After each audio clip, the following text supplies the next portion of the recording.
Las 2 de la tarde en punto, bienvenidas, bienvenidos a este corte informativo, hoy que es jueves 2 de mayo, iniciando ya el quinto mes de este 2024. Soy Citlali Pérez y en los próximos minutos le presentaré la información más reciente del Poder Judicial de la Federación. Pero antes saludo a mi compañera Eusiris Rostro, en la interpretación en lengua de señas mexicana. Eusiris, bienvenida. Ahora sí, comenzamos. La Corte determinó que es inconstitucional condicionar el acceso a la pensión por viudez a tener 2 años de casado o haber tenido hijos. Por desconfianza en las autoridades y amenazas, solo el 10% de las víctimas de trata denuncian el delito. La reforma en materia de amparo atenta contra los derechos de los ciudadanos. La Suprema Corte destacó diversas sentencias de la segunda sala que protegen los derechos de los trabajadores, sobre todo en materia de seguridad social y pensiones. Entre estas destacan la que estableció que es contraria a la Constitución y violatoria del derecho a la seguridad social, la disposición del Seguro Social que establecía tener como mínimo 2 años de casado o en concubinato, o haber tenido hijos para que la pareja del trabajador o trabajadora fallecida pudiera acceder a la pensión por viudez. Además, resaltó la sentencia que declaró inconstitucional la disposición del ISSSTE que obligaba al derechohabiente a elegir a quién otorgar una pensión económica, misma que, de acuerdo con la resolución de la Sala, se puede distribuir entre los padres, la pareja y los hijos. También recordaron que es inconstitucional que el Seguro Social y el ISSSTE nieguen la licencia laboral para dedicarse al cuidado de hijas o hijos, en caso de que se les detecte alguna enfermedad grave. El segundo tribunal colegiado en materia de trabajo del segundo circuito estableció que debe condenarse al patrón a inscribir retroactivamente ante el Seguro Social a quien fue su trabajador, aun cuando la relación de trabajo haya concluido por el fallecimiento del empleado. Esta tesis se sustenta en un criterio de la segunda sala de la Corte que establece que el patrón está obligado a registrar al trabajador y a cubrir las cuotas respectivas por el tiempo que duró la relación laboral, aun y cuando ya no exista la relación laboral cuando se presente la reclamación. Bajo esta lógica, cuando la relación hubiese concluido por la muerte del trabajador, sin que el patrón lo haya inscrito, procede condenarlo a que lo haga de manera retroactiva, pues este hecho no constituye una razón legal o material para no exigirle que cumpla con esta obligación. En principio, porque en la Ley del Seguro Social no existe disposición que lo exente de esta obligación y porque el derecho a la seguridad social no solo protege al trabajador, sino también a sus beneficiarios. De modo que con el fallecimiento del trabajador, estos pueden disfrutar de los derechos en materia de seguridad social que les corresponden, como la pensión por viudez. Y la segunda sala de la Corte estableció que para efectos del juicio de amparo indirecto, los ayuntamientos tienen el carácter de autoridad responsable cuando se impugna una disposición de la Constitución local, cuya validez requiere de su aprobación únicamente cuando el acto que se les atribuye se impugna por vicios propios. Recordó que, de acuerdo con distintas fracciones de los artículos 105 y 108 de la mencionada ley, tratándose de normas generales, tienen el carácter de autoridades responsables para efectos del amparo indirecto, las que participaron en su discusión, aprobación y promulgación. Sin embargo, dado que los ayuntamientos se constriñen a aprobar las reformas y adiciones previamente autorizadas por el Congreso local, tienen el carácter de autoridad responsable únicamente cuando se reclaman por vicios propios al acto que se les atribuye. Esto es relevante tomando en cuenta el elevado número de municipios en que se dividen algunas entidades federativas, pues el llamamiento al juicio de las mencionadas autoridades puede resultar tanto oneroso como infructuoso.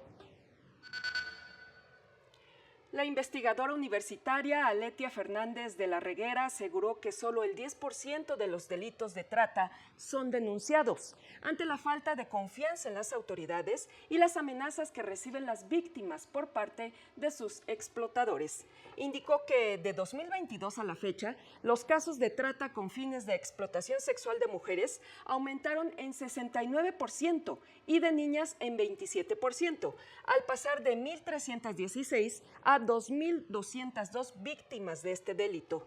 Durante un seminario organizado por la Suprema Corte y la UNAM, advirtió que las mujeres migrantes son un grupo vulnerable, que son explotadas y violentadas por parte de organizaciones criminales. Muchas veces están migrando por rutas menos visibles, están quedándose en hoteles en vez de en los albergues por miedo a ser descubiertas por la autoridad en operativos, pero eso es lo que justamente las orilla a migrar con traficantes de personas y eventualmente ser víctimas de trata de personas. Reveló que el 30% de los hombres y el 56% de las mujeres de ciertos rangos de edad reportadas como desaparecidas han sido secuestradas por organizaciones dedicadas al delito de trata con fines de explotación sexual. Para el Colegio de Secretarios y Actuarios de la Judicatura Federal, la reciente reforma a los artículos 129 y 148 de la Ley de Amparo, que acotan la suspensión, deja a la ciudadanía a merced de leyes inconstitucionales. Indicó que eliminar la suspensión con efectos generales se traduce en un ataque directo a nuestros derechos. Además, favorece la impunidad, motivo por el cual se debe exigir justicia y respeto a los derechos humanos. Dicha reforma, que fue enviada al Ejecutivo Federal para su publicación, adiciona un último párrafo al artículo 148 de la mencionada ley para establecer que, tratándose de juicios de amparo que resuelvan la inconstitucionalidad de normas generales, en ningún caso el juzgador podrá decretar la suspensión con efectos generales. Mientras que en el caso del artículo 129 se elimina el último párrafo que preveía que el órgano jurisdiccional de amparo, excepcionalmente, podrá conceder la suspensión, aun cuando se trate de los casos previstos en este artículo, si a su juicio, con la negativa de la medida suspensional, pueda causarse mayor afectación al interés social. Y en más temas, durante la presentación del libro Cuando los niños se vuelven migrantes, derechos humanos y excepciones violentas en México, la autora de la obra, Elisa Ortega Velázquez, aseguró que resulta urgente atender la situación de violencia que viven las infancias y adolescencias migrantes en el país. Me parece que un tema central es la visibilización de las problemáticas que ocurren todos los días a niños y niñas migrantes y que, por un lado, tendemos como a, digamos, a pronunciarnos en contra de todo lo que oímos en medios de comunicación de, niños migrantes en Europa, en Estados Unidos, pero cuando vemos que lo que pasa también aquí en México es tan grave, igual o más grave, yo creo que ahí hemos como sociedad mexicana pues normalizado de una forma muy, muy lastimosa, ¿no? Estas situaciones. Expertas en temas de defensa y protección de derechos humanos destacaron el contenido de este libro para conocer la situación que viven las infancias migrantes y las rutas que se deben seguir para garantizar sus derechos y protección.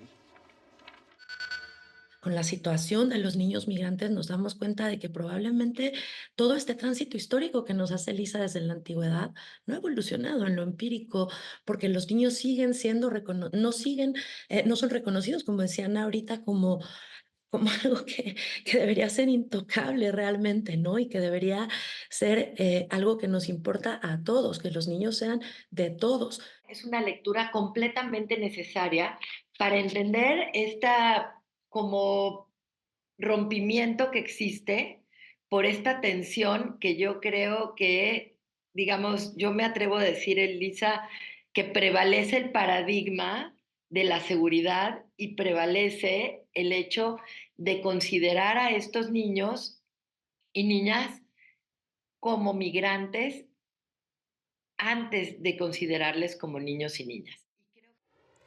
Y en más temas, el Pleno Regional en materia penal de la región Centro-Norte, con residencia en la Ciudad de México, determinó que carece de valor probatorio la prueba testimonial rendida por un policía de investigación en la audiencia de juicio oral cuando se trata sobre los dichos en entrevistas realizadas en cumplimiento de sus obligaciones previstas en el artículo 132 del Código Nacional de Procedimientos Penales si las personas entrevistadas no comparecen a juicio. Pues conforme a los principios rectores del procedimiento penal acusatorio de inmediación y contradicción, así como la valoración de la prueba testimonial, toda información incorporada al juicio oral por medio de esta probanza, independientemente de quién la rinda, debe atender los parámetros de constitucionalidad y legalidad, pues estas no deben interpretarse como una de las excepciones al desahogo del testimonio, ya que podría menoscabar el ejercicio de defensa. Por este motivo, es necesario que se interrogue y contrainterrogue al testigo en audiencias previas cuando no sea posible la producción de la prueba testimonial en juicio y que ésta no constituya el principal sustento de la acusación y fallo. Momento de una pausa, no se vaya porque será muy breve.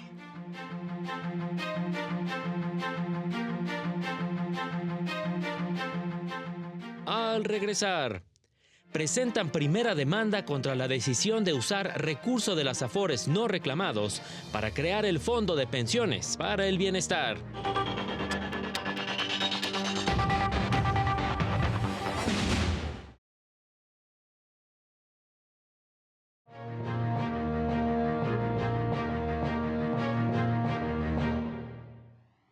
Ya estamos de regreso, gracias por continuar con nosotros.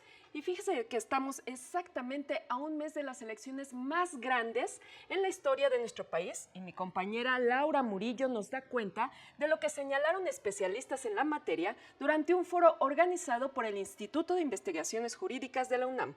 Adelante, Laura, escuchamos tu reporte. Muy buenas tardes a todos los televidentes del canal del Poder Judicial de la Federación. Les informo que esta mañana académicos alertaron sobre los altos índices de violencia que se han registrado en el actual proceso electoral, niveles de violencia que no se habían visto antes. Esto en el marco de un foro de análisis a un mes de la jornada electoral. También denunciaron la omisión por parte del Senado de los nombramientos de los magistrados de tribunales electorales y la intromisión persistente del Ejecutivo en el proceso electoral, así como la vulnerabilidad incluso del sistema normativo. Escuchemos sus palabras.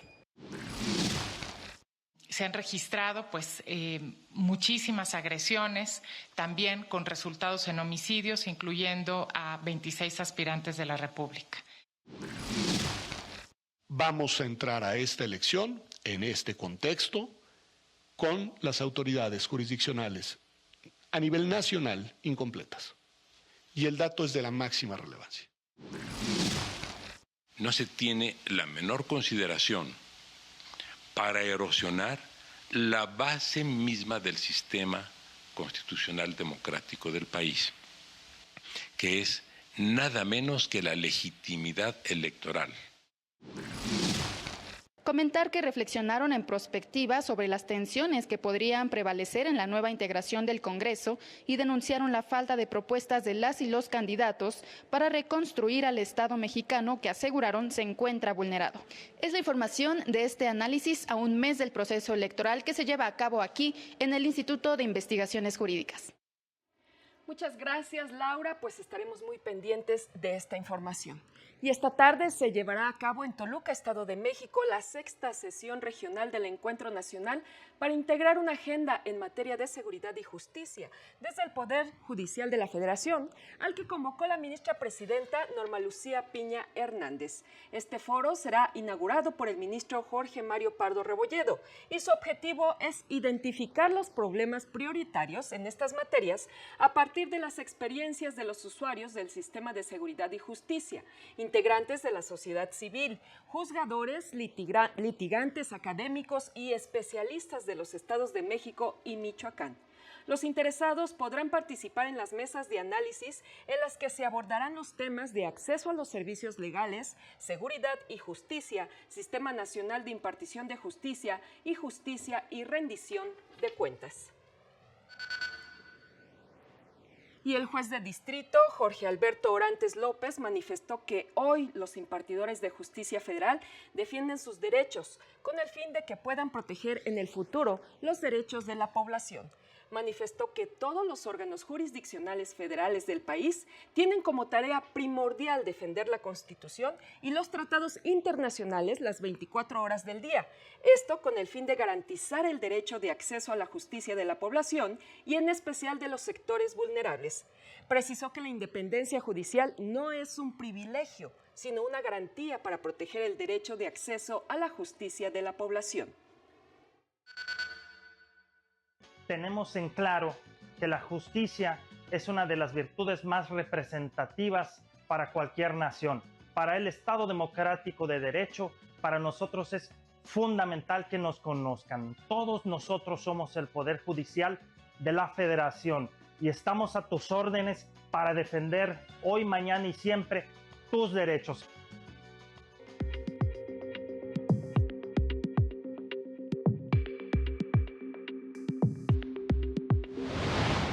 Este jueves entra en funciones el primer juzgado de primera instancia en línea en materia familiar del Poder Judicial de Nayarit, donde en una primera etapa se podrán iniciar trámites de divorcio voluntario de una manera simple, eficiente y segura. Servidoras y servidores públicos del Poder Judicial de Baja California Sur atendieron un curso sobre perspectiva de género como parte de la capacitación y formación inicial para actuarios impartida por la Unidad de Igualdad de Género y Derechos Humanos. Representantes del Poder Judicial de Querétaro visitaron a estudiantes del Colegio Conín en el municipio de San Juan del Río, donde dialogaron sobre las principales funciones del Poder Judicial estatal, así como los mecanismos de protección jurisdiccionales a su alcance. Las magistraturas que integran la Comisión Permanente para la Consolidación del Sistema Oral Mercantil de Oaxaca iniciaron un taller de simulación de audiencias en materia civil y familiar como parte de la implementación del Código Nacional de Procedimientos en la materia. Para el canal del Poder Judicial de la Federación, Jesús Daza. Las 2 de la tarde con 16 minutos, continuamos con más información. La Sala Superior confirmó la resolución del Tribunal Electoral de Morelos que validó el acuerdo del Instituto Electoral Local que declaró procedente el registro de Margarita González Sarabia Calderón como candidata a la gubernatura de esa entidad por la coalición Sigamos Haciendo Historia. El registro fue controvertido por la coalición Dignidad y Seguridad por Morelos, argumentando violaciones al debido proceso y al derecho de acceso a la justicia, pues la aprobación de la coalición Sigamos Haciendo Historia se realizó de manera indebida. La sala argumentó que con motivo del registro de la candidata pretendieron controvertir el registro de la coalición, acuerdo que no fue impugnado en tiempo y forma, lo que conlleva que lo consintieron tácitamente, constituyendo un acto definitivo y firme que ya no puede ser revisado por la autoridad jurisdiccional. Dado el planteamiento de que el enjuiciante sí tenía interés tuitivo para controvertir el registro de una candidatura de otro partido político por violación a normas intrapartidistas, ya que acorde a la jurisprudencia de esta Sala Superior, ese interés corresponde únicamente a los militantes y órganos internos de ese partido. Y en otras noticias, este miércoles entró en vigor el decreto que crea el Fondo de Pensiones para el Bienestar, mismo que se constituirá, entre otras fuentes, de financiamiento con los recursos para el retiro y de la subcuenta de vivienda que no han sido reclamados por trabajadores de 70 años, así como con los recursos de la burocracia para el retiro y para la vivienda, que no han sido reclamados por los trabajadores de 75 años. Ante ello, este jueves, en el Palacio de Justicia de San Lázaro, un despacho privado de abogados presentó la primera demanda de amparo en contra de dicho decreto que se apropia de recursos de particulares sin que exista una resolución judicial. La demanda fue promovida por 727 trabajadores del sector privado y de diversas dependencias del sector público, pues estiman que va en contra de sus intereses. Por tanto, esta reforma es inconstitucional, toda vez que es retroactiva y además vulnera el principio de seguridad jurídica.